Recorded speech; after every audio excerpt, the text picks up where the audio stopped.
Hello दोस्तों, let's cricket में आपका स्वागत है। और साइंस रिपोर्टर मैगज़ीन अक्टूबर 2021 की आप देख सकते हैं आप लोगों के सामने। CSIR का पब्लिकेशन है, 30 रुपये की मार्केट में मिलती है, कोई ज़रूरत नहीं ख़रीदने की। और इसकी जो PDF है वो आपको नीचे टेलीग्राम चैनल का लिंक है वहाँ पर पड़ी हुई मिल जाएगी। लेकिन PDF से भी आपको कुछ नहीं मिलेगा, क्योंकि जब आप इसको खुद से पढ़ने की कोशिश करोगे तो आप इस मैगज़ीन में उलझ करके रह जाओगे और कुछ भी समझ में नहीं आएगा। क्यों? क्योंकि सेलेक्टेड चीज़ें ही पढ़ने वाली हैं, सारा कुछ पढ़ने वाला इसके अंदर से नहीं है। ओके, तो इसी के साथ हम आगे बढ़ते हैं और देखते हैं कि क्या चीज़ें यहाँ पर उठाई गई हैं। तो इसकी जो ओवरऑल थीम है वो ये ली गई है वर्ल्ड फूड डे 2021 के ऊपर। ओके, और बेसिकली जो फूड रिलेटेड चीज़ें हैं उनकी ही बातें यहाँ पर की गई हैं। ये इसके अंदर का कंटेंट यहाँ पर आ जाता है, आप देख सकते हैं कि ये सारे आर्टिकल्स हैं। इनको पढ़ने के लिए हम टाइम वेस्ट नहीं करेंगे। पहला जो यहाँ पर आ जाता है ये एडिटोरियल के नाम से पेज में आता है। और इस एडिटोरियल के अंदर अगर हम देखें, लिखा हुआ है reaching science to the last person standing. देखिए, लास्ट पर्सन तक हमें साइंस को अगर पहुंचाना है तो पहली बात तो उसको साइंस समझ में आनी चाहिए उसकी पर्टिकुलर लैंग्वेज में। ठीक है, अभी इंडिया के अंदर सिर्फ 14% लोग ऐसे हैं जो कि इंग्लिश बोलते हैं, और मैक्सिमम जो साइंस की जर्नल्स वगैरह हैं या फिर मैगजीन्स वगैरह हैं वो सभी इंग्लिश भाषा में प्रकाशित होती हैं। तो उस बंदे जो बाकी के यहाँ पर बचे 86%, वो कैसे इन साइंस की जो पत्रिकाएं हैं या फिर जो जर्नल्स प्रकाशित होते हैं, रिसर्च वगैरह, उनको किस तरीके से पढ़ेंगे। ठीक है, तो उन 86% को सुविधा प्रोवाइड कराने के लिए साइंस को, जो साइंस की पत्रिकाएं हैं, उनको अलग अलग भाषाओं में प्रकाशित करना पड़ेगा। इसी को कहते हैं reaching science to the last person standing. ठीक है, तो वही सेम चीज़ें कि इंडिया जो है वो एक डाइवर्स कंट्री है, एक बड़ी कंट्री है। लैंग्वेज, कल्चर्स हर समय पर चेंज होते रहते हैं, हर किलोमीटर पर ये चीज़ें चेंज होती हैं। तो हम ये नहीं समझ सकते कि साइंटिफिक इन्फॉर्मेशन अगर आप इंग्लिश भाषा में अकेले दोगे तो वो सभी को समझ में आ जाएंगी, क्योंकि सिर्फ और सिर्फ 1.3 बिलियन सिटीजन्स में से 14% ही हैं जो कि इंग्लिश यहाँ पर बोलते हैं। ओके, तो it stands to reason therefore that science communication activities need to be supported and promoted in regional languages। ठीक है, तो रीजनल लैंग्वेज में यहाँ पर आपको साइंस की जो चीज़ें हैं वो प्रोवाइड करानी है, ताकि हम साइंस को मोर इंक्लूसिव यहाँ पर बना सकें। ओके, इसके लिए काफ़ी सारे एफर्ट्स पहले से ही किए जा रहे हैं। इंडिया में भी काफ़ी सारे एफर्ट्स किए जा रहे हैं, कम्युनिकेशन साइंस को रीजनल लैंग्वेजेस में बढ़ावा दिया जाए, उसके लिए भी यहाँ पर काम हो रहा है। Often translation of English published resources are attempt. अभी क्या है कि जैसे कोई जर्नल इंग्लिश में प्रकाशित हुआ तो उसकी ट्रांसलेशन की जाती है लोकल लैंग्वेज में, लेकिन उससे कोई फ़ायदा यहाँ पर नहीं हो रहा, क्योंकि कॉस्ट ऑफ पब्लिश बहुत ज़्यादा आती है और उस हिसाब से उतनी चीज़ें हमें रिटर्न में नहीं मिल पाती हैं। ओके, तो ये सब कुछ चैलेंजेस हैं। There were some of the issues that were deliberated and discussed during the recently concluded 2 day national Urdu science congress. आप समझिए कि उर्दू भाषा में साइंस की ये कांग्रेस यहाँ पर हुई। ठीक है, तो ये दिखाता है कि किस तरीके से हमें उर्दू में साइंस को जो है वो प्रकाशित करने की ज़रूरत है। और ऐसी 2 दिन की नेशनल उर्दू साइंस कांग्रेस श्रीनगर के अंदर यहाँ पर हुई 22 से 23 सितंबर 2021 को। ओके, ये जो है वो ऑर्गेनाइज़ की गई विज्ञान प्रसार के द्वारा, जो कि department of science and technology के अंदर में यहाँ पर वर्क करता है। ओके, अटेंड की गई by scientist, students, teachers, science administration practitioners. ठीक है, इन सब के द्वारा यहाँ पर ये अटेंड की गई। The conference was a part of nationwide programme of Vigyan Prasar. देखिए, विज्ञान प्रसार काफ़ी अच्छा काम कर रहा है साइंस को रीजनल भाषाओं में, यानी कि जैसे गुजराती, कन्नड़ी, कोंकणी, उर्दू, तमिल और अदर भाषाओं में अपनी ये मैगजीन्स भी यहाँ पर प्रकाशित करता है अलग अलग भाषाओं में। तो साइंस कम्युनिकेशन को रीजनल लैंग्वेजेस में ज़्यादा से ज़्यादा प्रसारित करने के लिए विज्ञान प्रसार काफ़ी अच्छा काम यहाँ पर कर रहा है। ओके, तो कुल मिला के आपको समझना है कि the journey to equip and empower the last person standing with scientific information and awareness can not be perform without extending support to the science communication efforts in the regional language. जब तक regional languages में आप science को available नहीं कराओगे, लोगों को कुछ समझ में नहीं आएगा। इसी वजह से जो है वो आपका लोगों का एम्पावर नहीं होगा, पर्सनस का एम्पावर नहीं होगा। ठीक है, तो ये चीज़ यहाँ पर आपकी निकल के आती है। ये एडिटोरियल था और इस तरीके से आपको एडिटोरियल ख़त्म करना था। उसके बाद आगे चलते हैं और यहाँ पर लिखा हुआ है, ये छोटी छोटी खबरें हैं। Nutritionally rich plant based diet is associated with the healthy heart. Okay, तो ये स्टडी हमारे किसी भी काम की नहीं है। ठीक है, बहुत सारी चीज़ें हैं जो हमारे काम की नहीं है, इसलिए हम सिर्फ सेलेक्ट चीज़ों को पढ़ेंगे। ना ही आपको इस जर्नल का नाम रखना है, कहाँ प्रकाशित हुई, नहीं पढ़ना। बट ये समझो कि जब आप न्यूट्रिशनली रिच यानी कि पोषण रहित खाना खाओगे, प्लांट बेस्ड डाइट यहाँ पर लोगे, तो आपका जो कार्डियोवैस्कुलर डिजीज़ हैं उनका जो रिस्क है वो रिड्यूस हो सकता है। ठीक है, तो ऐसा तो सब हमें पता है। ठीक है, ऐसा तो सब हमें पता है। तो फ्यूअर हार्ट डिजीज़ इवेंट्स भी यहाँ पर कम हो सकते हैं। एक शब्द निकल के आया पोर्टफोलियो डाइट। पोर्टफोलियो डाइट कुछ नहीं होता, आप हेल्दी फूड यहाँ पर खा रहे हो, this is called portfolio diet, consist of nuts, plant protein from soybean, soluble fibre from barley, oats, और ये सब चीज़ें अगर आप ले रहे हो तो ये पोर्टफोलियो डाइट के अंदर में यहाँ पर आता है।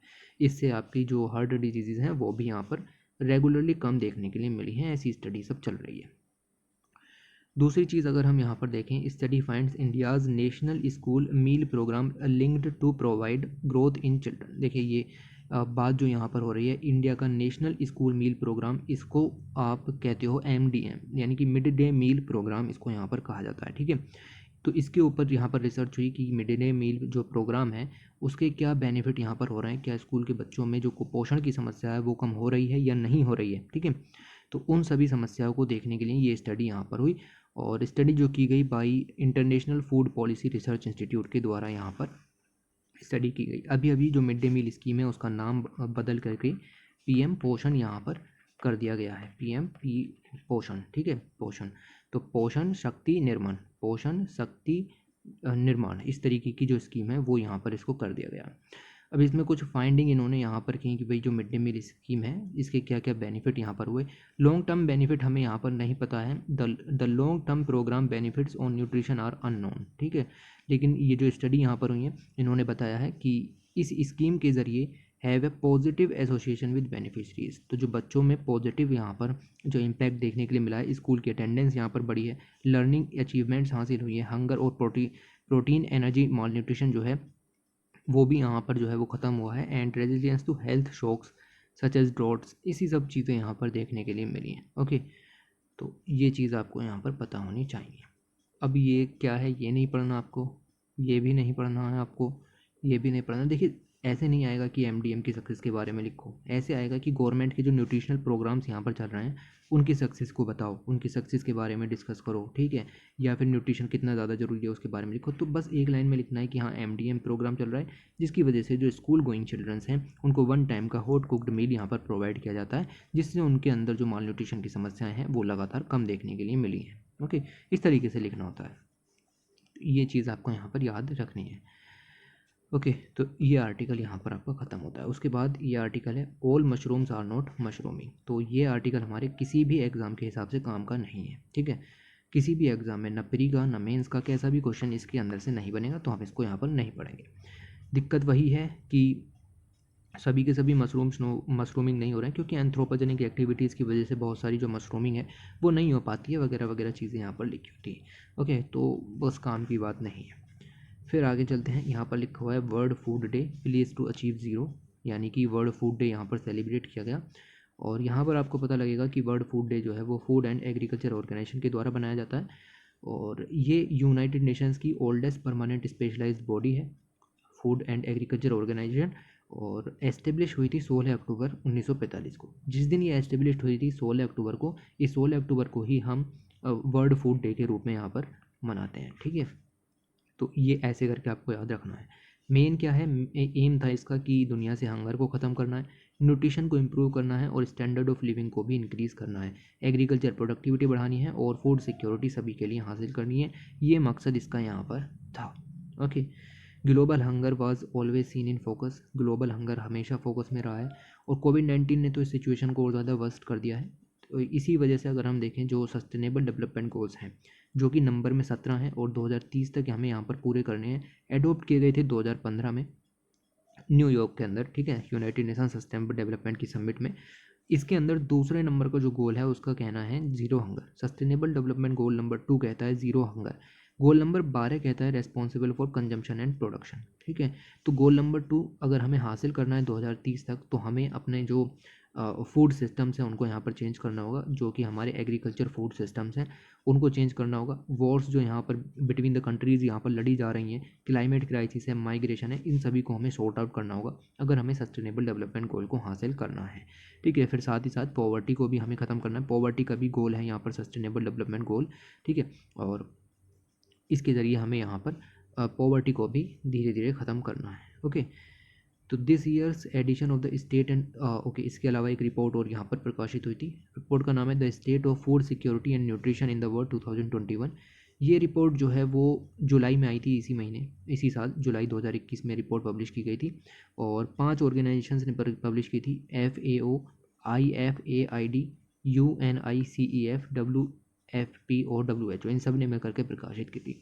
इन्होंने ये बताया कि 2020 में, इन 2020 यानी कि कोविड-19 के दौरान लगभग 750 यानी 720 से लेकर के 811 मिलियन पीपल जो हैं वो आपके हंगर को फेस कर रहे हैं। ठीक है, इन्होंने ये भी बताया कि तो ये बहुत ज़्यादा डाटा यहाँ पर है वैसे तो, ठीक है, इतना पढ़ने की ज़रूरत नहीं है, बट ये याद रखो कि हाँ लगभग इतने मिलियन पीपल जो हैं वो सेवियर हंगर को फेस करने वाले हैं। Okay, of the total number maximum जो हैं वो एशिया में रहते हैं, लगभग 418 लोग एशिया के अंदर, क्योंकि एशिया में सबसे ज़्यादा पॉपुलेशन है। ओके, वो यहाँ पर अंडर नरिश्ड पीपल यहाँ पर पाए जाते हैं, फिर अफ्रीका में आ जाते हैं, फिर लैटिन अमेरिकन, कैरिबियन में यहाँ पर आ जाते हैं। ठीक है, तो इन सब में यहाँ पर एशिया का सबसे बड़ा हाथ है, एशिया में सबसे ज़्यादा लोग हैं जो कि अंडर नरिश्ड पीपल यहाँ पर हैं। तो कुल मिला के देखें तो ये सब चीज़ें बढ़ती चली जा रही हैं, ओबेसिटी भी बढ़ रही है, माल न्यूट्रिशन अफेक्ट कर रहा है सभी को, चिल्ड्रंस अंडर 5 सबसे ज़्यादा हिट यहाँ पर हैं, फिर स्टंटिंग की प्रॉब्लम है, वास्टिंग की प्रॉब्लम है, एनीमिया की प्रॉब्लम है। ठीक है, ये लगातार बनी हुई प्रॉब्लम्स इंडिया के अंदर हैं और ये अभी रहेंगी। ठीक है, क्योंकि इतनी जल्दी कुछ नहीं होगा। तो अगर हमें SDG नंबर 2 2030 तक हासिल करना है तो हमें इंटरवेंशंस लेने पड़ेंगे। जो भी समस्याएं हैं, क्लाइमेट क्राइसिस है, माइग्रेशन है, वॉर है, ठीक है, या फिर एग्री फूड सिस्टम्स हैं, फूड लॉस है, फूड वेस्टेज की प्रॉब्लम्स हैं, इन सभी को यहाँ पर ख़त्म करना पड़ेगा, तभी ये काम यहाँ पर हो पाएगा। और इस तरीके से आपका ये आर्टिकल यहाँ पर ख़त्म होता है। उसके बाद आगे चलते हैं। यहाँ पर रिसर्चर्स ने डिस्कवर किया है कि ब्रेन के ओपियोइड सिस्टम का आपके ईटिंग बिहेवियर से क्या कनेक्शन होता है। ठीक है, तो ज़रा दिमाग लगाइए कि क्या ये आर्टिकल किसी भी एग्ज़ाम के अंदर पूछा जाएगा? नहीं पूछा जाएगा ये। ठीक है, कि क्या ब्रेन के ओपियोइड सिस्टम का ईटिंग बिहेवियर से क्या संबंध होता है, आप कब ज़्यादा खाते हो, कब कम खाते हो वगैरह, इसके ऊपर हमें साइंटिफिक स्टडी नहीं करनी है। इन लोगों का काम इन्होंने पब्लिश कर दिया। ठीक है, ये यहाँ पर आपका आर्टिकल आपको नहीं पढ़ना था। उसके बाद कवर स्टोरी की बात करते हैं। लिखा हुआ है keeping fit for a better tomorrow. अब ये बात वही वर्ल्ड फूड डे की यहाँ पर हो रही है, तो हम लिमिटेड सेंस में इस चीज़ों को पढ़ेंगे, हम पूरा डिटेल में नहीं जा सकते। यहाँ पर लिखा हुआ है कि वर्ल्ड फूड डे सेलिब्रेट किया जाता है हर साल। मैंने बताया कि 16 अक्टूबर को सेलिब्रेट किया जाता है। इस 16 अक्टूबर को FAO का गठन यहाँ पर हुआ था, फूड एंड एग्रीकल्चर ऑर्गेनाइजेशन का, और इससे हम अवेयर करते हैं लोगों को कि भाई जो hunger and health related, diet से रिलेटेड इश्यूज़ हैं उनके बारे में हम उनको अवेयर करते हैं। हम कहते हैं कि भाई जो हेल्दी डाइट है आप उसको अपनाइए और हंगर को ख़त्म करने में हमारी मदद यहाँ पर कीजिए। ओके, यहाँ पर दिया गया है the theme for the world food day 2021 is our action our future, better production, better nutrition and better environment and better life. तो ये इसकी थीम यहाँ पर दी गई है, पर जब मैंने यहाँ पर पढ़ना शुरू किया तो थीम ये नज़र नहीं आई कहीं पर। ठीक है, तो थीम कुछ और यहाँ पर दी गई थी। इन्होंने यहाँ पर लिखा हुआ है कि वर्ल्ड फूड डे की थीम ये है, लेकिन वर्ल्ड फूड डे की थीम यहाँ पर जो नज़र आई वो कुछ और यहाँ पर दी गई। ठीक है, तो ये यहाँ पर देख सकते हो आप कि world food day with this theme save food now for a healthy tomorrow. तो ये थीम यहाँ पर जो है वो तो है, ठीक है, ये तो है। तो ये थीम जो है ये आपको याद रखनी है कि save food now for a healthy tomorrow, लेकिन ऊपर वाली थीम में मैं कन्फ्यूज़न हूँ कि ये भी थीम थी क्या नहीं थी। ठीक है, तो इस चीज़ को आप थोड़ा सा क्लियर कीजिएगा, ये मुझे भी क्लियर यहाँ पर नहीं है। उसके बाद आर्टिकल को पढ़ना शुरू करते हैं और यहाँ पर देखते हैं कि क्या क्या चीज़ें सामने आती हैं। वही चीज़ें सेम लिखी हुई हैं कि लॉकडाउन आया, सब लोग घर में थे, फूड सिक्योरिटी वगैरह सब चीज़ों पे झंझट था, बहुत सारे लोग यहाँ पर ऐसे थे जिनकी लाइफस्टाइल पूरी तरीके से चेंज हो गई। अनयूजुअल सर्कमस्टेंसेस सभी के सामने थे और कुल मिलाकर के देखें तो सभी की जो ईटिंग हैबिट्स हैं वो भी यहाँ पर इम्पैक्ट हुई हैं। ठीक है, तो ये इस तरीके से आपका दिया गया था। ओके, उसके बाद या इसको इग्नोर मारना है, इग्नोर मार के आगे चलो तो आपको पता चलेगा कि लाइफ स्टाइल डिजीज़ यहाँ से देखिए, India's load to the lifestyle disease, जो कि आपकी लाइफ स्टाइल में चेंजिंग की वजह से आती है। लाइक आपको सिगरेट पीने की आदत हो गई है, या फिर disease include high blood pressure हो गया, ठीक है, हार्ट डिजीज़ है, स्ट्रोक्स हैं, हाइपरटेंशन है, डिजीज़ है, smoking and alcohol during abuse है। ओके, तो इन सब चीज़ों से अगर आपको डिजीज़ हो रही है तो इनको लाइफ स्टाइल डिजीज़ कहते हैं, और इंडिया में इस तरह का बर्डन काफ़ी ज़्यादा है। ओके, तो WHO ने रिपोर्ट जारी की, body burden the latest state of Nations health by the centre for science and environment. तो ये जो रिपोर्ट है WHO के द्वारा नहीं दी गई, ये CSE के द्वारा यहाँ पर प्रकाशित की गई है। इन्होंने बताया कि मेजर प्रॉब्लम्स क्या हैं लाइफ स्टाइल से रिलेटेड प्री कोविड टाइम्स में इंडिया के अंदर। ओके, तो ये डाटा आप नहीं पढ़ने वाले हैं क्योंकि लाइफ स्टाइल डिजीज़ के ऊपर कुछ क्वेश्चन नहीं बनने वाला है। ओके, बट डाटा की अगर हम देखें कि इन्होंने लिखा हुआ है कि over 61% of all deaths in India वो आपकी लाइफ स्टाइल और नॉन कम्युनिकेबल डिजीज़ के द्वारा होती हैं। फिर एयर पोल्यूशन के कारण हर 3 में से 1 बच्चा जो है वो पोल्यूशन के कारण या फिर लंग ख़राब होने के कारण, हर 12वां बच्चा जो है वो डायबिटिक है। इस तरीके की चीज़ें यहाँ पर आपको पता होनी चाहिए। ओके, तो ये मैंने आपको यहाँ पर थीम भी बताई कि वर्ल्ड फूड डे की थीम है safe food now for a healthy tomorrow. इसको भी आपको यहाँ पर याद रखना है। ओके, तो ये चीज़ इस तरीके की पॉइंट निकालने की ज़रूरत है, बाकी इसमें से आपको यहाँ से कुछ भी नहीं पढ़ना है। ठीक है, ये डॉक्टर विक्रम ने एक्सप्लेन किया है, कुछ हमें नहीं जाना इतना एक्सप्लेन में। ओके, ऑलराइट, ये सारा का सारा आपको यहाँ पर छोड़ना था। और याद रखो भाई, इसमें कुछ भी काम का नहीं है। कभी आप सोचो कि हाँ कुछ काम का था तो हम यहाँ पर पढ़ लें। ठीक है, यस, ये यहाँ पर देख सकते हो कि इंडिया का अपना एक ईट राइट मूवमेंट चलता है। ईट राइट मूवमेंट का नाम से ही है कि सही खाइए, ठीक है, अच्छा खाइए, न्यूट्रिशन फूड खाइए। ठीक है, ये जो ईट राइट मूवमेंट है ये food safety and standards authority of India के द्वारा लॉन्च किया गया था। ईट राइट मूवमेंट था 2018 में लॉन्च किया गया था जब कोविड-19 नहीं था। ठीक है, the FSSI emphasis that the कोविड-19 pandemic has brought to the light the issue of food safety and hygiene to the forefront. तो इसके बाद लोगों को और ज़्यादा यहाँ पर पता चला कि कोविड-19 के बाद कि भाई इसकी कितनी ज़्यादा ज़रूरत है, सही खाने की कितनी ज़्यादा ज़रूरत है, और फूड सेफ्टी बहुत ही ज़्यादा ज़रूरी यहाँ पर हो जाती है। ओके, तो ये चीज़ है। The FSSI is not only assuming continuous supply of food in the current pandemic situation but also provide food safety and hygiene protocols। तो ये जो आपकी बॉडी है इसने सिर्फ और सिर्फ फूड अवेलेबल ही नहीं कराया, इसने यहाँ पर फूड सेफ्टी और हाइजीन का भी पूरा ध्यान रखा। इन्होंने गाइडलाइन भी जारी की थी, food hygiene and safety guidelines for the food businesses during the corona virus disease pandemic, ताकि कहीं पर भी अनहाइजीनिक फूड जो है वो सर्व ना हो रहा हो। ठीक है, तो गुड हाइजीन प्रैक्टिसेस ड्यूरिंग कोविड-19 होनी चाहिए, इस चीज़ का भी इन्होंने पूरा ख्याल रखा। इन्होंने ई बुक भी जारी की, डू यू ईट राइट। ठीक है, तो ये सब काम इन्होंने यहाँ पर किए। So how can the eat right movement be modified और utilise in the post Covid scenario. तो ये जो ईट राइट मूवमेंट था ये प्री कोविड-19 में शुरू किया गया था, तो इसको क्या पोस्ट कोविड सिनेरियो में भी रखा जा सकता है? जी हाँ, बिल्कुल रखा जा सकता है। ज़्यादा से ज़्यादा कंज्यूमर्स को अवेयर कीजिए, उनको बताइए, उनको समझाइए, बिहेवियरल चेंज उनके अंदर लाना पड़ेगा और उनको हेल्दियर ऑप्शन अपनाने के लिए यहाँ पर आप उनको फोर्स कर सकते हैं। बैलेंस डाइट के लिए कह सकते हैं, और प्लेंटी ऑफ वाटर जो है उसके लिए यहाँ पर कह सकते हैं कि हाइड्रेटेड रहिए पूरी तरीके से। ठीक है, तो इस तरीके से आप जो है वो इन चीज़ों को सक्सेसफुल बना सकते हैं। तो ये आर्टिकल यहाँ पर था, इससे ज़्यादा इस आर्टिकल में कुछ नहीं पढ़ना था। फिर आगे चलते हैं और यहाँ पर हम बात करते हैं कि हैंड्स फ्री हेक्टेयर्स। कहने का मतलब ये है कि agriculture innovations for zero hunger and mall nutrition. ठीक है, तो ये जो बात यहाँ पर की गई है, ये बात की गई है कि किस तरीके से एग्रीकल्चर के अंदर इनोवेशन लेकर के आ सकते हैं कि हंगर को हम यहाँ पर ज़ीरो कर सकें, मतलब हंगर को ख़त्म कर सकें, और माल न्यूट्रिशन को ख़त्म कर सकें। तो एग्रीकल्चर के अंदर इनोवेशन ला करके हम ये सब काम यहाँ पर करें। ओके, तो ये सारे काम किस तरीके से करेंगे उसको हम यहाँ पर डिस्कस करने वाले हैं।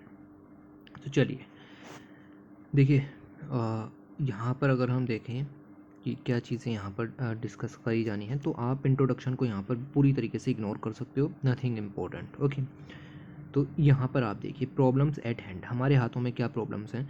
प्रॉब्लम्स ये हैं कि विद ईच पासिंग सेकंड, हर एक पासिंग सेकंड जब एक सेकंड गुजर जाता है तो 3 जो है डेथ होती हैं, लेकिन 6 नए बच्चे यहाँ पर बन जाते हैं। ठीक है, तो ऑन एन एवरेज 3 और यहाँ पर जो पर्सन है वो पृथ्वी पर आ गए हैं जिनको हमें यहाँ पर खाना खिलाना है। ठीक है, तो हमें क्या है कि हमें ज़्यादा फूड की ज़रूरत है, वी नीड मोर फूड। ठीक है, तो ज़्यादा से ज़्यादा फूड हमें यहाँ पर उगाना पड़ेगा। क्या कर सकते हैं हम? Why not increase the yield on our existing farmlands. हम अपने फार्मलैंड पर यील्ड को ही इंक्रीज़ कर दें, अपने आप खाना यहाँ पर बढ़ जाएगा और हम खिला पाएंगे। बट बात यह है कि हम इस समय भी ज़्यादा खाना उगा रहे हैं, जितना उगना चाहिए हम उससे कहीं ज़्यादा उगा रहे हैं, अब हम उससे ज़्यादा नहीं उगा सकते। ठीक है, तो हम किसी भी तरीके से जो फार्म लैंड है उनकी यील्ड को अब नहीं बढ़ा सकते। ठीक है, ओके, एक चीज़ तो ये यहाँ पर आपकी ये हो गई, हम पहले से ही 3 गुना ज़्यादा खाना यहाँ पर उगा रहे हैं, अब हम नहीं उगा सकते। That is a feat made possible by a combination of better crops and modern farming techniques added amply by pesticide and fertilizer। अब क्या है, हम हो सकता है कि ज़्यादा फर्टिलाइज़र का पेस्टिसाइड का यूज़ करके किसी तरीके से यील्ड बढ़ा लें, लेकिन अब देखो कि हमारे जो फर्टिलाइज़र हैं वो इतने सही हैं कि हम पहले से ही बहुत ज़्यादा फर्टिलाइज़र यूज़ कर रहे हैं, और ज़्यादा से ज़्यादा फर्टिलाइज़र यूज़ करेंगे तो केमिकल्स जो हैं वो सॉइल में चले जाते हैं थ्रू द लीचिंग, और सॉइल से हमारी वाटर बॉडीज़ में फिर बायो एक्यूमुलेशन और बायो मैग्निफिकेशन के थ्रू आपकी फूड चेन में एंटर करते हैं, और पूरा फूड सिस्टम जो है वो डिसरप्ट हो जाता है। तो हम उससे ज़्यादा, एक हद से ज़्यादा पेस्टिसाइड और फर्टिलाइज़र यूज़ नहीं कर सकते। ओके, तो ये तो और ज़्यादा ख़राब चीज़ हो जाएगी। Worldwide we are already farming as much of our land as we are arable. तो जितनी जो है कृषि वो जितनी ज़मीन कृषि योग्य है, हम उससे कहीं ज़्यादा जगह पर जो है वो ये सब काम कर रहे हैं, तो हम ये सब भी नहीं कर सकते। फिर क्या हम ज़्यादा पानी दे करके अपनी यील्ड को बढ़ा सकते हैं? नहीं कर सकते हैं। हम पहले से ही जो है वो 69% of the global water agriculture sector में यूज़ कर रहे हैं। आप अमेरिका का एग्जांपल लीजिए, America use about 700 cubic metres per person per year for farming. ठीक है, तो इस तरीके से हम नहीं कर सकते। ग्राउंड वाटर डिप्लेशन का भी हमको ख्याल रखना पड़ेगा। ठीक है, तो कुल मिला के यहाँ पे पता लगा कि हम जो है फूड प्रोडक्शन को और ज़्यादा नहीं बढ़ा सकते। उसकी यील्ड को कुछ हद तक बढ़ा सकते हैं, लेकिन इतना नहीं बढ़ा सकते कि हम 2050 तक अपनी जो पॉपुलेशन है उसको सस्टेन रख सकें। ठीक है, फिर समझ में आया एम्प्टी हैंडेड एंड हंगर। ठीक है, मतलब यह है 800 मिलियन। अभी रिपोर्ट पड़ी ना कि 751 से लेकर के कुछ सम 800 थे। ठीक है, तो एवरेज ले लो कि 800 मिलियन। 800 मिलियन जो पीपल हैं वो ऐसे हैं जो कि हंगर में आज भी जी रहे हैं। ठीक है, टूडे स्टे कर रहे हैं, और ये संख्या लगातार बढ़ रही है। 2000 आप देखो 50 तक ये 9.8 बिलियन करने की बात है, 2021 तक 11.2 बिलियन तक इस तरीके की चीज़ें यहाँ पर हो जाएंगी।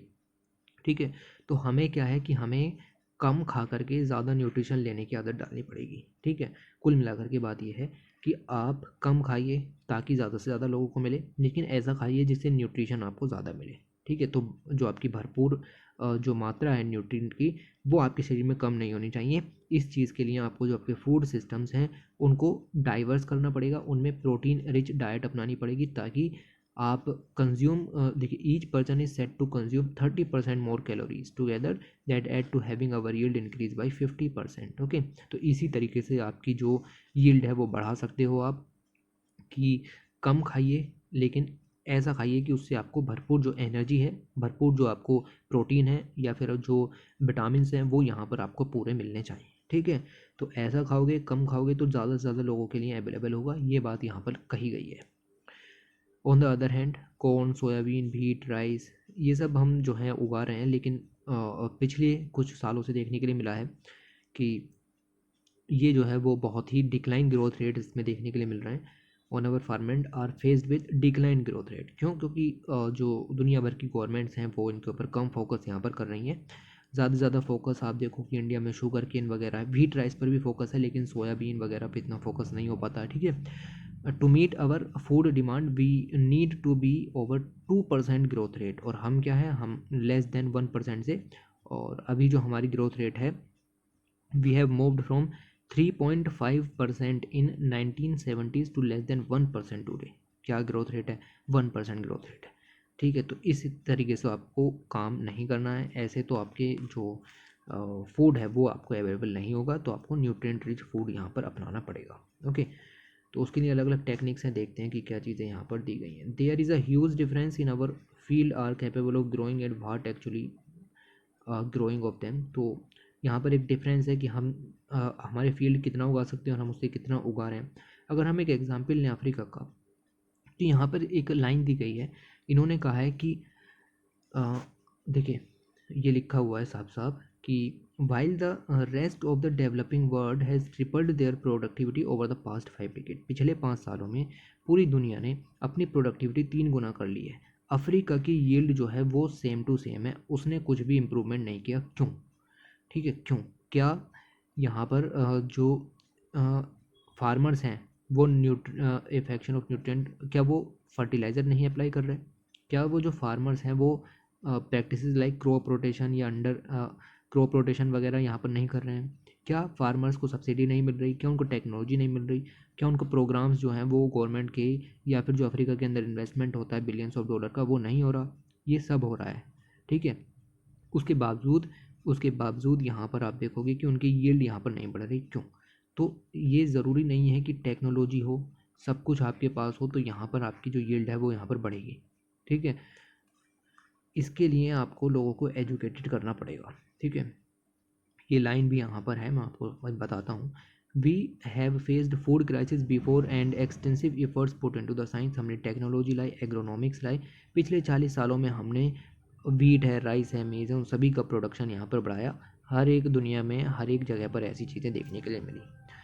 वर्ल्ड बैंक की स्टडीज़ इस बात को कंफर्म करती हैं। The melody afflicting Africa, 70% of whose population is engaged in farming, is not a lack of innovation or inactivity। Africa के अंदर इनोवेशन की कोई कमी नहीं है, अफ्रीका के अंदर इनएक्टिविटी की कोई कमी नहीं है। It is simply our inability to put crucial information in the head of those farmers. Farmers के पास इन्फॉर्मेशन नहीं है। ठीक है, तो इन्फॉर्मेशन, नॉलेज ये उनके पास नहीं है, वो एम्पावर नहीं है। Empowering them to make and follow farmers decision नहीं ले पाते फॉर देयर इंडिविजुअल फील्ड, अपने खुद की फील्ड्स के लिए। टेक्नोलॉजी अवेलेबल है, इनएक्टिविटी फार्मर्स में नहीं है। पेस्टिसाइड है, वाटर है, इन्वेस्टमेंट होता है, पैसा भी है, लेकिन यहाँ पर जो है वो फार्मर्स के साथ दिक्कत है कि वो जो है उनके पास इंफॉर्मेशन अवेलेबल नहीं है। ठीक है, what to grow, how much water, fertiliser, pesticide कितना कब अप्लाई करना, ये चीज़ नहीं है उनके पास। अब एक हद तक मशीन क्या है कि मशीन के ज़रिए आप फर्टिलाइज़र डाल सकते हो या फिर बीज जो है वो आप यहाँ पर बो सकते हो, जो पानी है वो लगा सकते हो, बट कितना लगाना है तो आपको डिसाइड करना पड़ेगा, वो इन्फॉर्मेशन उनके पास नहीं है। ठीक है, तो ये दिक्कत यहाँ पर आपको मिल जाएगी। यहाँ पर कंपैरिजन दिया गया है between a smart farm and a small scale farm. ये एक स्मॉल स्केल फार्म है और ये एक स्मार्ट फार्म है। स्मार्ट फार्म के अंदर टेक्नोलॉजीज़ का यूज़ किया जाता है, like internet of things, sensing technology, big data analytics, robotics, augmented equipment और सैटेलाइट मैनेजिंग। ठीक है, लेकिन फार्म स्केल के अंदर ऐसा कुछ भी नहीं किया जाता। No sensing available, no data और record, manual labour, hand and animal power और फार्मर एक्सपीरियंस के बेस पर ही काम यहाँ पर किया जाता है। तो ऐसी सब जो चीज़ें हैं वो अफ्रीका के अंदर में यहाँ पर हो रही हैं, हमें उसको इस तरीके की चीज़ों में यूज़ करके आगे बढ़ाना है। ओके, तो ये चीज़ आप यहाँ पर देखिए, ये देखिए मैप दिया गया है और map of acute food insecurity hotspot. ठीक है, तो सबसे ज़्यादा फूड इनसिक्योरिटी आपको अफ्रीका के अंदर यहाँ पर नज़र आ रही है। और ये कुछ कोलंबिया वगैरह और कैरिबियन की भी कुछ कंट्रीज़ यहाँ पर हैं, लाइक हमारा पड़ोसी अफ़गानिस्तान है, सीरिया। ये सब किस वजह से हैं? ये सब वार की वजह से हैं। ठीक है, युद्ध की वजह से फूड इनसिक्योरिटी यहाँ पर किस वजह से आती है, इसको साफ साफ दिखाया गया है। ठीक है, म्यांमार में भी तख्ते पलट चलते रहते हैं, तो ये भी इसी कंडीशन में यहाँ पर आ जाता है। फिर कोरिया यहाँ पर अपना है ही। तो ये चीज़ें आपको यहाँ पर देखनी है। उसके बाद बात आती है कि फार्मिंग स्मार्ट। अब फिर वही बात आ गई कि स्मार्ट फार्मिंग करो, ना कि आप इस तरीके की फार्मिंग न मत करो, इस तरीके की फार्मिंग करो। स्मार्ट फार्मिंग आप यहाँ पर करो और फूड प्रोडक्शन को यहाँ पर बढ़ाओ। ओके, तो इसको यहाँ पर टर्म दिया गया एग्रीकल्चर 4.0 या स्मार्ट फार्मिंग या ऑटोनोमस एग्रीकल्चर। ठीक है, तो इन सब का जो यूज़ करके अफ्रीका के अंदर भी अगर ये सब यूज़ किया जाए तो हम यहाँ पर आप देखें फूड प्रोडक्शन को बढ़ा सकते हैं, जिससे जो हमारे सस्टेनेबल डेवलपमेंट गोल्स हैं, like this number 2 zero hunger, like this goal number 1 no poverty. ठीक है, इन सबको हम यहाँ पर बढ़ा सकते हैं और इन सब चीज़ों के लिए काम चल रहे हैं। बहुत सारे टेक्नोलॉजिस्ट हैं, बिजनेस लीडर्स हैं या फिर बिल गेट्स फाउंडेशन वगैरह हैं, वो सब यहाँ पर अच्छे खासे वर्क कर रहे हैं। ओके, तो वही है कि अगर आप एग्रीकल्चर 4.0 या स्मार्ट फार्मिंग या ऑटोनोमस एग्रीकल्चर का यूज़ यहाँ पर करते हो, तो smart farming, satellite data, weather data, soil sensor, इन सब का यूज़ करके कितनी आपको यहाँ पर फर्टिलाइज़र देना है, कितना पानी आपको यहाँ पर यूज़ करना है, ठीक है, किस तरीके की फसल बोनी चाहिए किस सीज़न में, ठीक है, फसल में कोई कीड़ा है तो वो किस तरीके से ख़त्म होगा, वगैरह वगैरह चीज़ें आपको इस तरीके से पता लग सकती हैं। ओके, तो बट उनको यहाँ पर समझाना पड़ेगा। ओके, उसके बाद अगर हम यहाँ पर बात करें hand in hand with technology, technology तो बहुत ही ज़्यादा ज़रूरी है। और पास्चर मीट्स प्रिसीजन, मतलब जो आपके खेत हैं वो जब प्रिसीजन से मिलते हैं। देखिए प्रिसीजन एक टाइप की फार्मिंग भी यहाँ पर होती है, प्रिसीजन फार्मिंग उसको कहा जाता है। इन शॉर्ट उसको स्मार्ट फार्मिंग भी कहते हैं। ये सब सिनोनिमसली यूज़ किए जाते हैं। आप सैटेलाइट का जो स्मार्टफोन्स हैं उनका सबका यूज़ करके आप ये डिसाइड करते हो कि हाँ कहाँ पर क्या चीज़ें यहाँ पर देनी है for better crop control, minimise based and yield इसकी आपसे बूस्ट हो जाती है अगर आप इस तरीके की टेक्नोलॉजीज़ का यूज़ यहाँ पर करते हो। ओके, अभी फ़िलहाल ड्रोन के यूज़ के ऊपर बात हो रही है, रोबोट्स हैं, ऑटोनोमस ट्रैक्टर्स हैं, with the arms based on GIS यानी जोग्राफिक इंफॉर्मेशन सिस्टम के ऊपर बेस हैं, ठीक है। इन सब का यूज़ करके आप यहाँ पर जो है वो अच्छा खासा काम कर सकते हो। ओके, ये चीज़ आपको यहाँ पर याद रखनी है। तो ऐसी सब जो टेक्नोलॉजीज़ हैं वो अवेलेबल होनी चाहिए हर जगह, और वो टेक्नोलॉजीज़ बनाने के लिए काफ़ी सारे जो स्टार्टअप्स हैं वो हमारे पास मौजूद हैं। लाइक आप यहाँ पर देख सकते हो, इनके बारे में दिया गया है, ठीक है, आपको इनके बारे में नहीं पढ़ना। फिर ये दिया गया है मैपिंग हैंड फ्री, ये हमें कुछ भी नहीं पढ़ना है इसके अंदर से, मैंने पहले ही कट कर दिया है।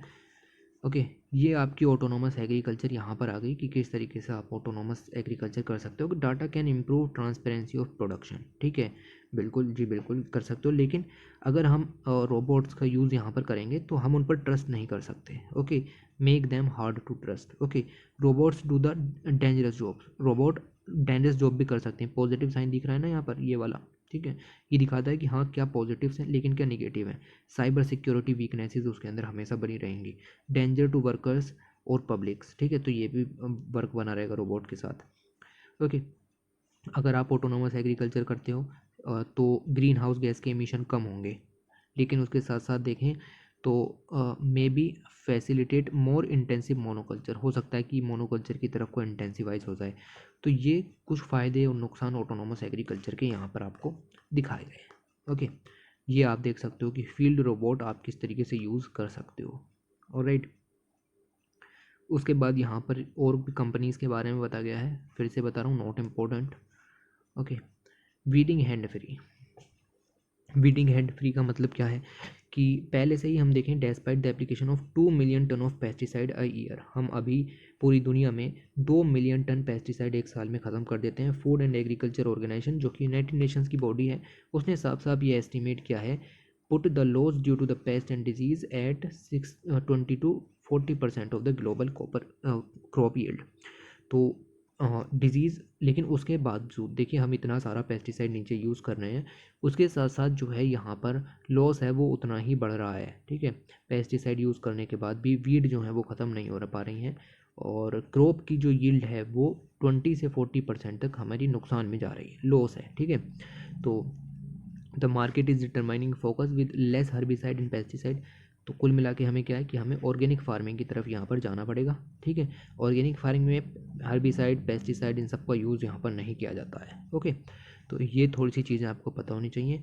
ऑर्गेनिक फार्मिंग की जब हम बात करें तो ऑर्गेनिक फार्मिंग के साथ दिक्कत ये है कि आपका जो प्रोडक्शन है वो यहाँ पर कम होता है, ठीक है। लेकिन जो प्रोडक्शन यहाँ पर थोड़ा सा कम होता है, लेकिन जो कुछ प्रोड्यूस होता है वो रिच होता है इन द न्यूट्रिशन। ओके, तो हाँ ये बेनिफिशियल है यहाँ पर। ओके, तो इस तरीके से थोड़ी थोड़ी चीज़ें आपको पता रखनी चाहिए। यहाँ पर जो दिया गया है ये काम का बिल्कुल भी नहीं है, इसीलिए ये कुछ एक्स्ट्रा पॉइंट्स यहाँ पर निकाल करके बताए जा रहे हैं, लाइक ऑर्गेनिक फार्मिंग वाला पॉइंट, ठीक है। तो ये चीज़ें आपको यहाँ पर ध्यान में रखनी है। ये ड्रोन का यूज़ आप किस तरीके से कर सकते हो ये भी दिखाया गया है यहाँ पर। ओके, ऑलराइट, उसके बाद देखो ये सब यूके की और यहाँ पर ऑपोस देखो ऑस्ट्रेलिया वगैरह की चीज़ें दी गई हैं कि वहाँ पर किस तरीके से किया जाता है। So not such greatly important cheese. Picking hand free, picking hand free का मतलब क्या है कि जब आपकी खेत में फसल यहाँ पर हो जाती है, आप उसको तोड़ते हो लाइक दिस, ठीक है। ये यहाँ पर देखो गोभी को यहाँ पर हटा रहा है। ओके, तो ये रोबोट का यूज़ यहाँ पर किया गया है। बिल्कुल कर सकते हैं आप रोबोट का यूज़, मैंने बताया कि ऑटोनोमस एग्रीकल्चर के अंदर आप ये सब काम कर सकते हो, बट उसके अंदर काफ़ी ज़्यादा चिंता यहाँ पर लगी रहती है। Growing and harvesting fresh fruits and vegetable is act in a balancing during a tight rope walk. Okay, तो ये चीज़ अगर हम देखें, not only is it about maintaining high quality during the growing phase और minimum cost, but also timing of picking to perfection. आपको इन चीज़ों को बिल्कुल परफेक्ट तरीके से जो है वो उखाड़ना पड़ता है या फिर हटाना पड़ता है। Harvest too early and miss out to the growth hold back the long term slash week of the produce self life. तो इससे अगर गलत तरीके से यहाँ पर इसको निकाला गया या फिर समय से पहले इसको जो है वो हटा दिया गया, तो इसकी जो सेल्फ लाइफ है उस पर असर यहाँ पर पड़ सकता है, ठीक है। तो इसके लिए फिर वही बात यहाँ पर कही गई कि भाई रोबोट्स का यूज़ यहाँ पर आप कर सकते हो, कहाँ गया, ठीक है, ये रहा ये entering the growers the exact time of picking over A smartphone. तो यहाँ पर आप सबसे पहले तो एक एग्जैक्ट टाइम पता करो कि हाँ भाई कोई चीज़ अगर कब हमें यहाँ पर उसको कब उसकी राइपनिंग हो जाएगी वगैरह वगैरह चीज़ें, और कब हमें उसको यहाँ पर हटाना है। तो इस तरीके से आप उसको यहाँ पर कर सकते हो। ऐसे ऐप भी डेवलप किए गए हैं जिसके ऊपर आप फ़ोटो डाल सकते हो और पता कर सकते हो कि क्या ये अभी तोड़ने के लिए सही हो गए हैं वगैरह वगैरह चीज़ें। Working on a sweet pepper harvester capable of identifying the ripe fruit in its color and harvesting without examining the main stem. Okay, तो ऐसी सब टेक्नोलॉजीज़ यहाँ पर चल रही हैं। देखिए इतना डीप में जाने की ज़रूरत नहीं है, बहुत लो लेवल की जो टेक्नोलॉजीज़ हैं वो यहाँ पर है, और इंडिया की बात भी नहीं की जा रही, ठीक है। यूके वगैरह की बातें यहाँ पर की जा रही हैं। Phenotyping hand free plant breeding जब आप यहाँ पर करते हो तो उसमें भी आपको ध्यान रखना होता है कि प्लांट की हाइट कितनी होनी चाहिए, या फिर स्टेम डायमीटर कितना होना चाहिए, लीफ एरिया इंडेक्स क्या होनी चाहिए, या स्टैंड काउंट कितना होना चाहिए वगैरह वगैरह चीज़ें भी आपको पता होनी चाहिए। लेकिन आपको इतना ज़्यादा नहीं पता होना चाहिए कि आप बाकी चीज़ें भूल जाओ, ठीक है। तो इन सब में तो सिंपल सी बात है, इसमें तो आप सिंपल सी बात है कि टेक्नोलॉजी का यूज़ आसानी से कर सकते हो। डीएनए सीक्वेंसिंग वगैरह की टेक्निक्स यहाँ पर मौजूद हैं, उनके ज़रिए आप यहाँ पर काम कर सकते हो। ओके, यह है हैंड ओवर टाइम, और हैंड ओवर टाइम का मतलब ये है कि agriculture robots use on farm sensing and control the acute autonomous farm machinery with the aim of satisfying agronomy based objectives. Robot can facilitate a new way of doing agriculture. तो robots की बात यहाँ पर की जा रही है कि हम जो है कि उनके अंदर स्किल होगी, टेक्नोलॉजी कॉस्ट भी यहाँ पर कम होगी, सस्टेनेबिलिटी भी मिलेगी, बट दिक्कत वही है कि उससे जो है वो अनएम्प्लॉयमेंट की समस्या यहाँ पर बढ़ जाएगी बिटवीन द मासेज। ओके, तो ये चीज़ आपको यहाँ पर पता होनी चाहिए। For the kind of agriculture that smart holders tend to engage in, particularly in Sub-Saharan Africa में भी इस तरीके की जो एग्रीकल्चर स्मार्ट एग्रीकल्चर यहाँ पर होती है। ओके, और कई जगह पर नहीं भी हो रही है, और नई टेक्नोलॉजीज़ वहाँ पर नहीं भी अपनाई जा रही हैं। ओके, तो बट उन सबको यहाँ पर ठीक करने की ज़रूरत है। देखिए ये जो आर्टिकल्स यहाँ पर लिखे गए हैं ये बेसिकली जो ध्यान में रख कर के लिखे गए हैं, ऑस्ट्रेलिया यूके को ध्यान में रख कर के लिखे गए। अगर इसमें ये एग्जाम्पल देते लाइक इंडिया के, तो फिर यहाँ पर बात यहाँ पर सीधी हो जाती। जैसे सिर्फ यहाँ पर लिख दिया है कि नॉर्मन बोरलॉग की वजह से जो है ग्रीन रेवोल्यूशन इंडिया के अंदर सक्सेसफुल हुआ, ऐसे ही हमें बाकी सारी चीज़ों को भी सक्सेसफुल बनाना है।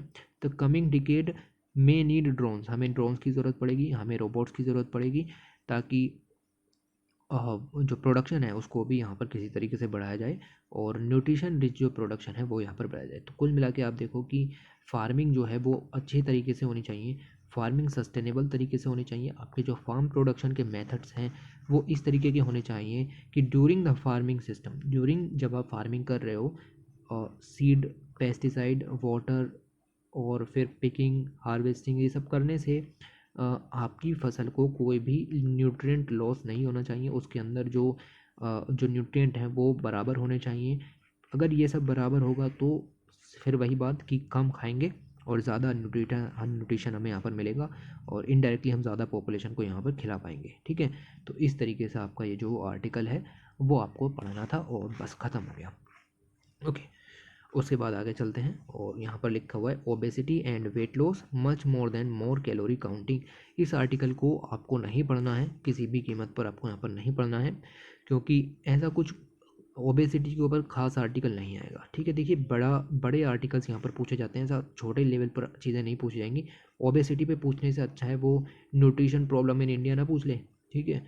ओबेसिटी पर कभी नहीं आएगा। इससे बड़ी प्रॉब्लम है माल न्यूट्रिशन, कुपोषण, ठीक है। Malnutrition is a big problem, ठीक है। तो ये चीज़ आप यहाँ पर ध्यान में रखो कि इस आर्टिकल को आपको नहीं पढ़ना, लेकिन हम थोड़ी थोड़ी सी चीज़ें देखते हुए चलेंगे। लाइक या ये देख सकते हो आप कि ये नॉर्मल वेट है, ठीक है, ये ओवर वेट है, यहाँ तक का वेट चलेगा, ठीक है, यहाँ तक का वेट चलेगा, लेकिन इसके बाद का वेट नहीं चलेगा। इसके बाद में जो भी कंडीशन है वो ओबेसिटी की कंडीशंस हो जाती हैं। उसमें सबसे पहले ओबेस, सेवियरली ओबेस और मॉर्बिडली ओबेस यहाँ पर आ जाते हैं। जैसे जैसे आप आगे बढ़ते चले जाते हो, आपको जो हार्ट डिजीज़ हैं, या फिर आपके जो और अलग डिजीज़ हैं, कार्डियोवैस्कुलर डिजीज़ वगैरह हैं, उन सब का जो लोड है वो आपके शरीर पर बढ़ता चला जाता है, और मॉर्बिडली ओबेस के अंदर सबसे ज़्यादा जो स्ट्रेस है वो यहाँ पर रहता है। ओके, तो ये चीज़ आपको यहाँ पर पता होनी चाहिए। ऑलराइट, ओके, तो इसके बाद आप यहाँ पर देखो कि नथिंग इज़ इम्पोर्टेंट। ओके, यहाँ पर कुछ भी इम्पोर्टेंट नहीं था, बस ये ग्राफ यहाँ पर देख लेते सफिशिएंट था। फिर आ जाता है feature article elements of life, और इस आर्टिकल के अंदर से अगर हम यहाँ पर देखें तो लिखा हुआ है कि जो हमारा शरीर है उसके अंदर काफ़ी सारे एलिमेंट यहाँ पर हैं, और the simplest example is the combination of element, और यानी कि हाइड्रोजन ऑफ और ऑक्सीजन। हमारे 70% ऑफ बॉडी जो है वो वाटर से यहाँ पर जो है वो चाहिए उसको, वाटर के अंदर हाइड्रोजन और ऑक्सीजन होती है। आप यहाँ पर देखिए कि इस ग्राफ के अंदर composition of essential elements in human body दिया गया है, तो लगभग 65% जो है वो यहाँ पर ऑक्सीजन होती है, 18% जो है वो यहाँ पर कार्बन होती है, 10% जो है वो हाइड्रोजन, 3% नाइट्रोजन, और बाकी के एलिमेंट 4% होते हैं। ठीक है, तो हमारी मोस्ट ऑफ द बॉडी लगभग 96% जो बॉडी है वो ऑक्सीजन, कार्बन, हाइड्रोजन और नाइट्रोजन से मिलकर के बनी हुई होती है। ओके, ये चीज़ आप यहाँ पर ध्यान में रखो। Non essential elements are not usually required by the plants, तो ये आपके नॉन इसेंशियल एलिमेंट्स यहाँ पर हो गए। ठीक है, देखिए दो तरीके के एलिमेंट हो गए, बॉडी को दो तरीके के एलिमेंट चाहिए, एक हो गए नॉन इसेंशियल एलिमेंट्स, दूसरे हो गए आपके essential elements. Non essential element आपको लगातार ज़रूरत नहीं होती, कभी कभार चाहिए, वो फूड सिस्टम के थ्रू कभी ना कभी आपके शरीर में चले जाते हैं। डेली फूड इनटेक आप करते हो तो ज़रूरी नहीं है कि उसके ज़रिए जाएं, बट किसी ना किसी तरीके से आप कुछ ऐसा ज़रूर खा लेते हो कि ये जो नॉन इसेंशियल एलिमेंट है वो आपके शरीर में जा सकते हैं थ्रू फूड, वाटर या एयर। ठीक है, तो this is not a problem. Essential elements यहाँ पर आपके शरीर में आ जाते हैं जो कि आपको ज़रूरी होते हैं, जिसके लिए आप दिन भर में खाना खाते हो, तो फूड खाते हो जिससे आपके शरीर में इसेंशियल एलिमेंट्स पूरी तरीके से बन जाएं। इसेंशियल एलिमेंट्स भी दो तरीके के होते हैं, एक होते हैं मैक्रो एलिमेंट, बड़े लेवल के एलिमेंट जो कि आपको ज़्यादा चाहिए, फिर होते हैं माइक्रो एलिमेंट जो कि आपको कम चाहिए लेकिन वो इसेंशियल ही यहाँ पर होते हैं। ठीक है, ये आपको टेबल दी गई थी, और टेबल के अंदर अगर आप देखें तो मैक्रो इसेंशियल एलिमेंट दिखाए गए हैं लाइक दिस हाइड्रोजन। टेबल 60 के अंदर आपने सुना होगा सोडियम यहाँ पर होता है। ठीक है, मैग्नीशियम, कैल्शियम और पोटेशियम यहाँ पर हो गया। ठीक है, तो ये सब चीज़ें आपको यहाँ पर देखनी है, ये हो गए आपके मैक्रो इसेंशियल एलिमेंट्स। फिर यहाँ पर आ जाते हैं ट्रेस इसेंशियल एलिमेंट्स, यानी कि माइक्रो वाले जो हैं वो ये रहे ग्रीन कलर वाले। ठीक है, नाम याद रखने की ज़रूरत नहीं है बट निगाह मार लो। टॉक्सिक एलिमेंट्स भी यहाँ पर होते हैं लाइक दिस कैडमियम, पारा, एल्यूमिनियम, आर्सेनिक, लेड। ठीक है, ये सब टॉक्सिक एलिमेंट्स हैं, इनके नाम याद रख लेना। ठीक है, ये आपके टॉक्सिक एलिमेंट यहाँ पर हो गए। ओके, तो ये इस तरीके से आपको ये चीज़ यहाँ पर ध्यान रखनी है। अब ये लिस्ट यहाँ पर दी गई है, लिस्ट के अंदर दिया गया है कि कौन से टॉक्सिक एलिमेंट हैं, उनका सोर्स क्या है, प्रॉब्लम क्या हो जाती हैं, और ये सब क्या है। तो ये नहीं पढ़ना है आपको कुछ भी, क्योंकि इतनी सारी प्रॉब्लम्स हैं आपको याद नहीं रहेंगी।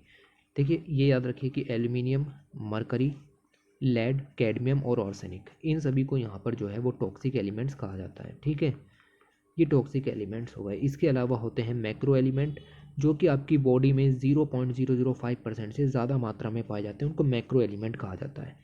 कार्बन है, हाइड्रोजन है, ऑक्सीजन है, नाइट्रोजन है, मिनरल्स है सच एज सल्फर है, phosphorus, potassium, sodium, magnesium, calcium, chlorine, ये सब आपके शरीर में ज़्यादा मात्रा में चाहिए होते हैं। फिर आते हैं माइक्रो एलिमेंट, वो आपको कम मात्रा में चाहिए होते हैं like iron, copper, cobalt, manganese, boron, molybdenum, zinc, iodine and selenium, ये ऐसे हैं जो कि आपको कम मात्रा में यहाँ पर चाहिए होते हैं। इसके अलावा टॉक्सिक एलिमेंट होते हैं जो कि मैंने आपको यहाँ पर गिनाए। ठीक है, यहाँ पर आपको जो है वो डाइटरी इंडेक्स दी गई है। पोटेशियम में आपको दिन में कितना चाहिए होता है, इसका फंक्शन क्या होता है, सोर्स, डेफिशिएंसी और एक्सेस से क्या हो जाता है, ये सब भी आपको पढ़ने की ज़रूरत नहीं है। ठीक है, फंक्शन पे आप एक निगाह मार सकते हो कि हाँ क्लोराइड है तो production of HCl in the stomach उसके लिए ज़रूरी है, और सेल्यूलर पंप के लिए भी ये सब चीज़ें ज़रूरी है। लेकिन ये बहुत कॉम्प्लेक्स हो जाएगा, ये उस तरीके से नहीं दिया गया कि एग्ज़ाम में पूछा जाए, ये उस तरीके से दिया गया है कि आप इसको अपनी डेली लाइफ के अंदर एडॉप्ट कर सको। ठीक है, तो ये इस तरीके की चीज़ें आपको नहीं पढ़नी, ये भी सब लिस्ट यहाँ पर दी गई हैं। तो ये डायरेक्टरी रेफरेंस जो इनटेक है DRI, ये यही दिखाता है कि पर डे आपको किस तरीके से चीज़ें यहाँ पर कंज्यूम करनी है। ओके, फिर यहाँ पर दिया गया है बायोलॉजिकली इंपॉर्टेंट एलिमेंट, जैसे माइक्रोन्यूट्रेंट, आयरन आपके शरीर में ज़रूरी है क्योंकि हीमोग्लोबिन जो है वो आयरन कंटेनिंग होता है, और हीमोग्लोबिन की वजह से ही जो ऑक्सीजन ट्रांसपोर्ट सिस्टम आपके शरीर में वर्क करता है। साथ ही साथ रेड ब्लड सेल्स जो है वो भी यहाँ पर इसको कंसिस्ट करती हैं, उनका कलर भी रेड इसी वजह से यहाँ पर होता है। Okay, 70% of our bodies iron वो हीमोग्लोबिन के अंदर ही पाया जाता है। लेवल क्या होने चाहिए वो इग्नोर मार सकते हैं। ऐसे ही सोडियम पोटेशियम पंप किस तरीके से ज़रूरी है, और भी चीज़ें यहाँ पर है, कोबाल्ट जिंक किस तरीके से चाहिए, नॉट इम्पोर्टेंट। आप खुद ही दिमाग लगाइए कि किसी भी एग्ज़ाम में आपसे नहीं पूछा जाएगा। ओके, तो इग्नोर मारना है आपको इसको। आगे चलते हैं और आगे देखते हैं कि Council of Scientific and Industrial Research ने यहाँ पर बताया the hing of India countries first effort to cultivate the top continent. Okay, तो हींग को यहाँ पर इंडिया के अंदर प्रोड्यूस करने की बात यहाँ पर चल रही है, और हम देखते हैं कि क्या चीज़ें इसके अंदर से डिस्कस की गई हैं। ठीक है, ये देखो, हींग, हींग के अंदर एक अलग ही खुशबू होती है। अगर आपने नहीं महसूस की तो आप अपनी रसोई में जाकर के हींग को आप एक बार सूंघ सकते हैं। ठीक है, तो इसके अंदर हर किचन में ये यूज़ की जाती है। ओके, और इंडिया में नहीं ग्रो की जाती। दिक्कत यह है कि हर किचन में यूज़ की जाती है लेकिन इंडिया में ग्रो नहीं की जाती। हम लगभग 1540 टन यहाँ पर जो इंपोर्ट करते हैं, लगभग 1000 करोड़ रुपए की, और ईरान, अफगानिस्तान, तजाकिस्तान और उज्बेकिस्तान से हम इसको इंपोर्ट करते हैं। चारों कंट्रीज के नाम याद रखने हैं।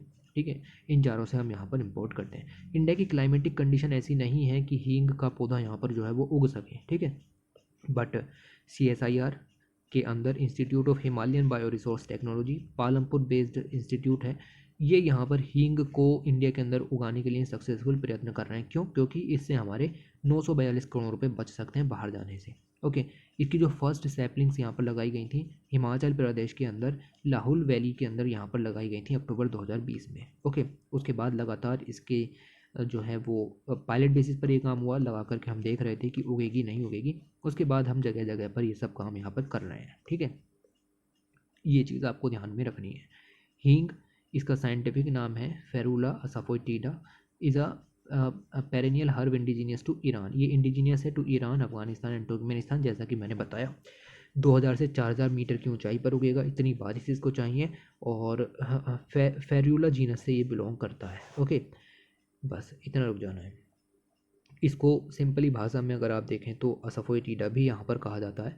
ओके, और ये चीज़ें आपको यहाँ पर ध्यान में रखनी है।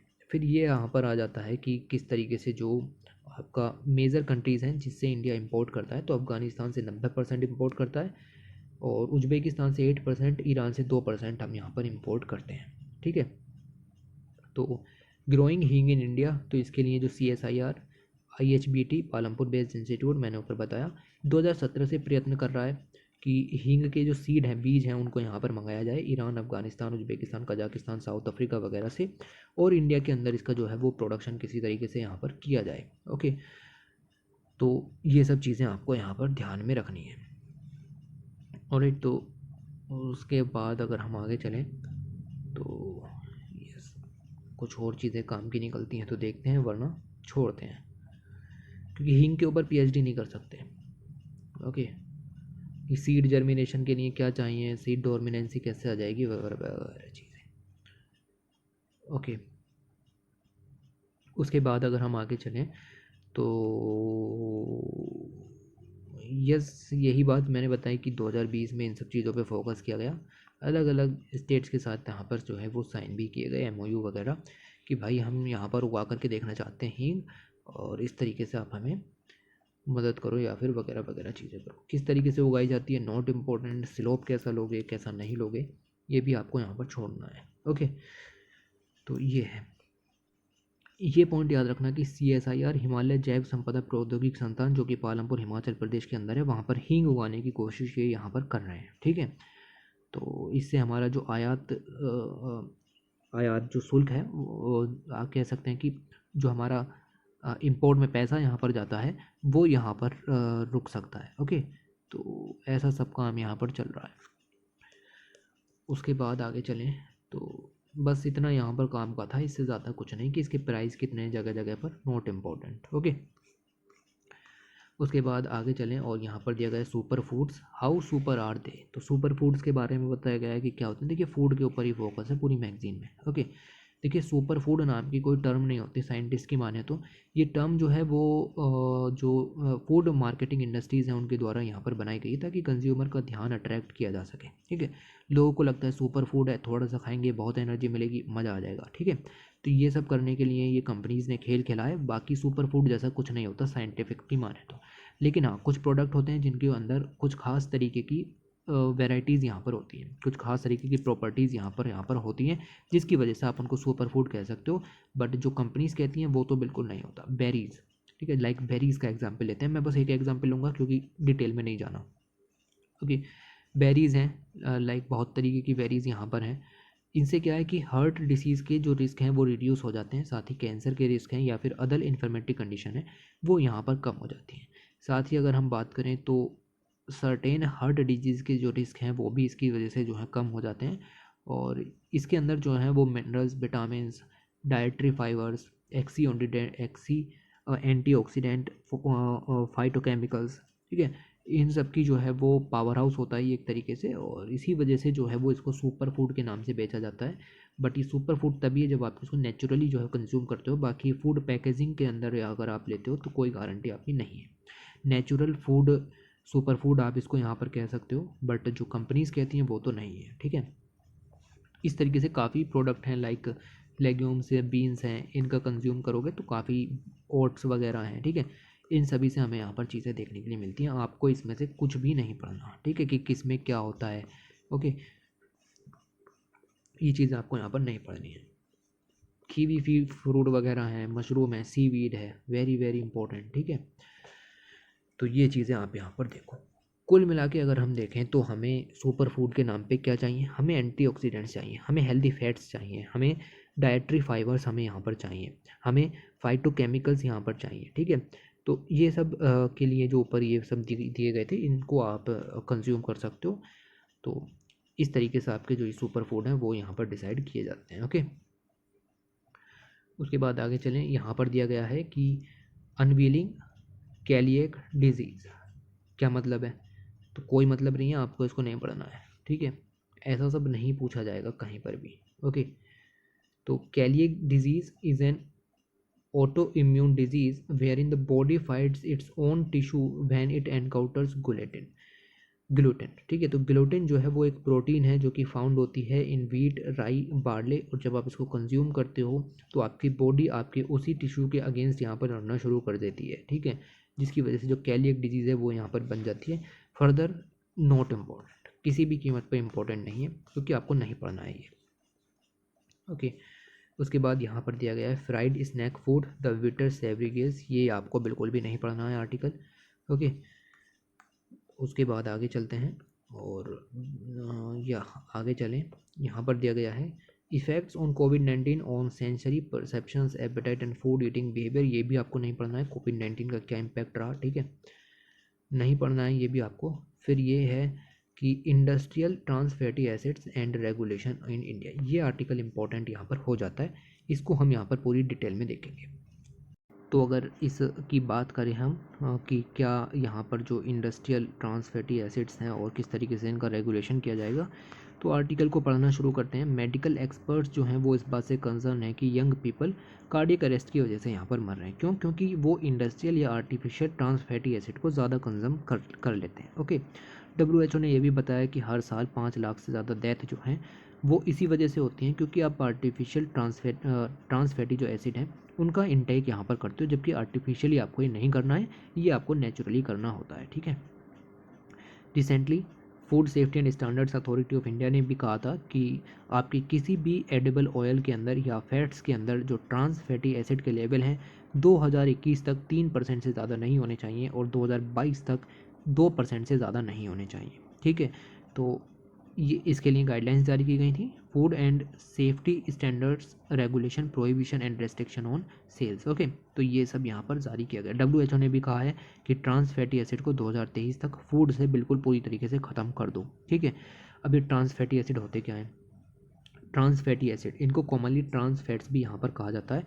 ये वर्स्ट टाइप ऑफ फैट यहाँ पर होते हैं।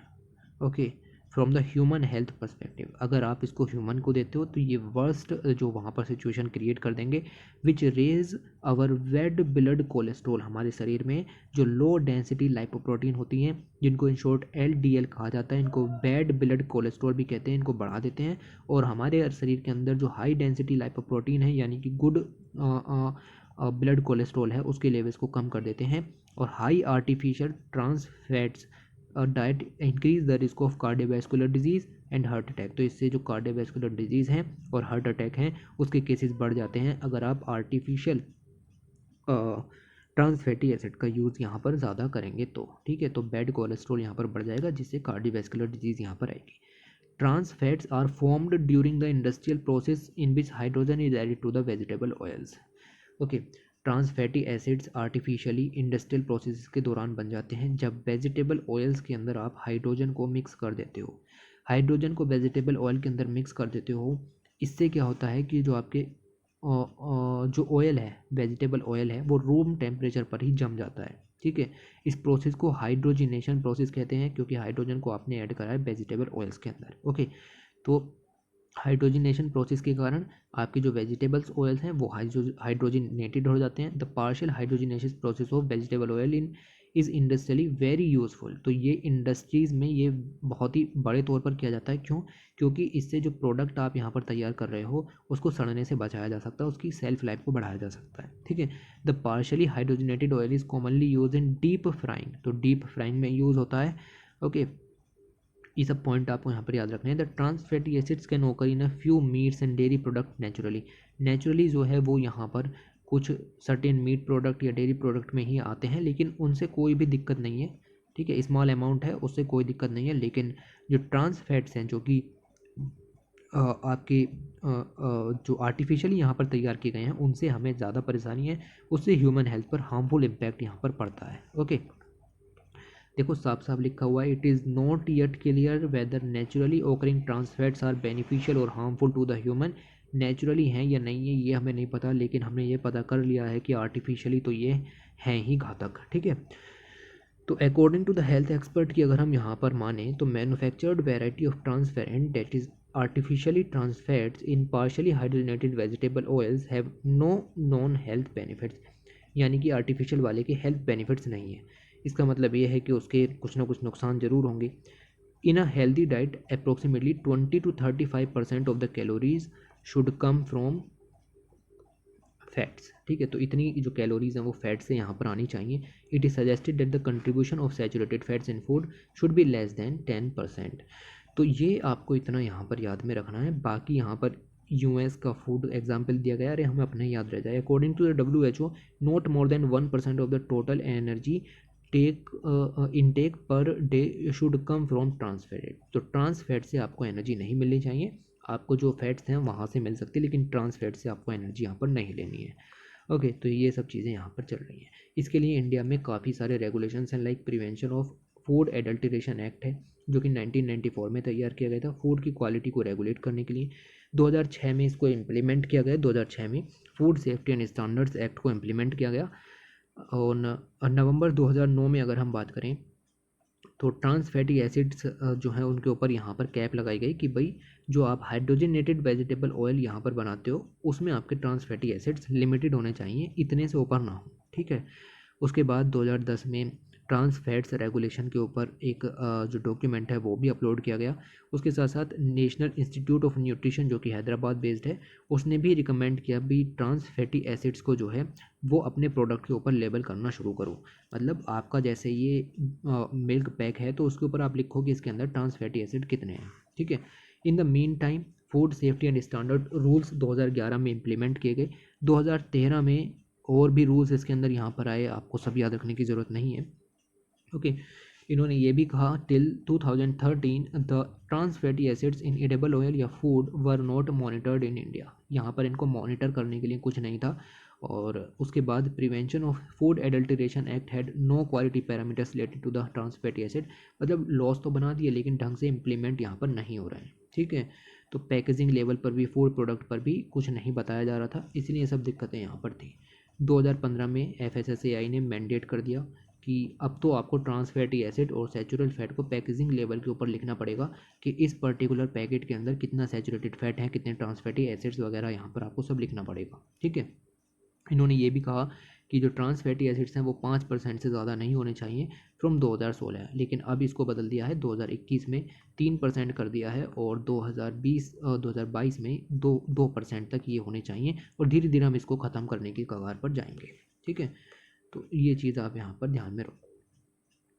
हमारे शरीर में ये सब चीज़ें आती कहाँ से हैं, मतलब high trans fatty acids in our diet, partially hydrogenated vegetable जो कि आर्टिफिशियली नहीं होना चाहिए, बेक्ड फूड नहीं होना चाहिए, डीप फ्राइड फूड नहीं होना चाहिए, और ये सब पता नहीं क्या, लेकिन फ्राइड पोटैटोज, तो जो भी चीज़ आप फ्राइड कर रहे हो कुल मिला के ऑयल से आ रहा है, वेजिटेबल ऑयल से ये चीज़ें यहाँ पर निकल के आ रही हैं, तो आप आराम से इसको कंट्रोल भी कर सकते हो। ओके, तो इस तरीके से आपका जो FSSAI है उसने इसके इम्पोर्टेंस को यहाँ पर देखते हुए आप देखिए, the declaration of nutritional information was made mandatory on the packaging label of vegetable oils and fats from 2016 under the FSSAI rules, यहाँ पर जो लेबलिंग रूल्स है उसके द्वारा इनको यहाँ पर मैंडेट कर दिया गया। ठीक है, तो आपको इस तरीके से यहाँ पर पैकेजिंग के अंदर दिखाना है कि इसके अंदर टोटल फैट कितना है, और टोटल फैट के अंदर सैचुरेटेड फैट कितना है, और ट्रांस फैट कितना है, वो सब चीज़ें आपको यहाँ पर बतानी है। ओके, ऑलराइट, उसके बाद अगर हम यहाँ पर देखें तो इन्होंने लोगो भी यहाँ पर बनाया कि किस तरीके से जो ट्रांस फैटी एसिड्स हैं और उसको प्रमोट करने के लिए लोगो ट्रांस फैट फ्री लोगो यहाँ पर बनाया, जैसा ऊपर लिख रहा है। तो किसी प्रोडक्ट में अगर ट्रांस फैट नहीं है तो उसके ऊपर ये लोगो आपको बना हुआ दिखेगा। ठीक है, ओके, उसके बाद मैंने बताया कि 1 जनवरी 2021 से 3% जो ट्रांस फैटी एसिड की लिमिट है, मैक्सिमम लिमिट ये कर दी है, और 1 जनवरी 2022 से 2% तक लाने का वादा हमारा है, और कुछ ही समय में हम यहाँ पर जो है इसको ज़ीरो ट्रांस फैट्स या फिर ऐसे प्रोडक्ट यहाँ पर बनाएंगे जो कि ट्रांस फैट फ्री यहाँ पर होंगे। ठीक है, तो इन सब की तरीके से काम चल रहा है यहाँ पर, तो ये सब आपको यहाँ पर ध्यान में रखना है। उसके बाद आगे चलें, यहाँ पर टर्मिनोलॉजीज दी गई हैं जो कि किसी भी काम की नहीं है, लाइक क्रोनो न्यूट्रिशन क्या है, ठीक है, लाइक हाइपोक्सिया क्या है, ऐसी सब टर्म्स यहाँ पर अब नहीं निकलती हैं UPSC के अंदर भी अगर आप देखें। Okay, like hypoxia is a condition in which the tissues of the body starve of oxygen. ठीक है, तो ये सब चीज़ें यहाँ पर इस तरीके की थोड़ी थोड़ी सी दी गई हैं। एंटीऑक्सीडेंट्स यहाँ पर क्या है, antioxidants are chemical compounds that help to protect our body against any damage caused by the free radicals। Okay, तो जो एंटीऑक्सीडेंट्स होते हैं वो इस तरीके के केमिकल्स होते हैं जो कि हमारे शरीर में अगर किसी तरीके का डैमेज होता है तो उससे हमें प्रोटेक्ट करने की कोशिश करते हैं। इसीलिए आपकी जो फ्रूट्स हैं, जो आप खाते हो चीज़ें, उनके अंदर एंटीऑक्सीडेंट जो प्रॉपर्टीज़ हैं वो होनी चाहिए, लाइक मैंने अभी आपको बेरीज़ के अंदर यहाँ पर बताई। ठीक है, इसीलिए हम यहाँ पर जो है वो बेरीज़ का कंजम्पशन यहाँ पर करते हैं। ओके, ये याद रखो। फिर बॉडी मास इंडेक्स यहाँ पर आ जाती है। ओके, बॉडी मास इंडेक्स यहाँ पर है। ओके, तो ये इंडेक्स इस तरीके से यहाँ पर निकाली जाती हैं और इनके ज़रिए बताया जाता है कि क्या यहाँ पर चल रहा है। ये वाला जो आर्टिकल है ये हमने डिस्कस कर लिया कि किस तरीके से ओबेसिटी कितनी ज़्यादा ख़तरनाक यहाँ पर हो जाती है। ओके, तो ये चीज़ यहाँ पर है। अच्छा, ये जो बॉडी मास इंडेक्स है ये कैलकुलेट कैसे की जाती है, ये कैलकुलेट की जाती है कि पर्सन का ऊपर वेट लिया जाता है और नीचे उसकी हाइट ली जाती है। ओके, और तो वेट उसका कितना और उसकी हाइट कितनी है उसके हिसाब से यहाँ पर जो बॉडी मास इंडेक्स है वो निकाली जाती है। अगर BMI लेस देन 18.5 आ रहा है तो वो अंडर वेट है, अगर वो 25 से कम लेकिन 18 से ज़्यादा आ रहा है तो हेल्दी है, वगैरह वगैरह चीज़ें यहाँ पर हैं।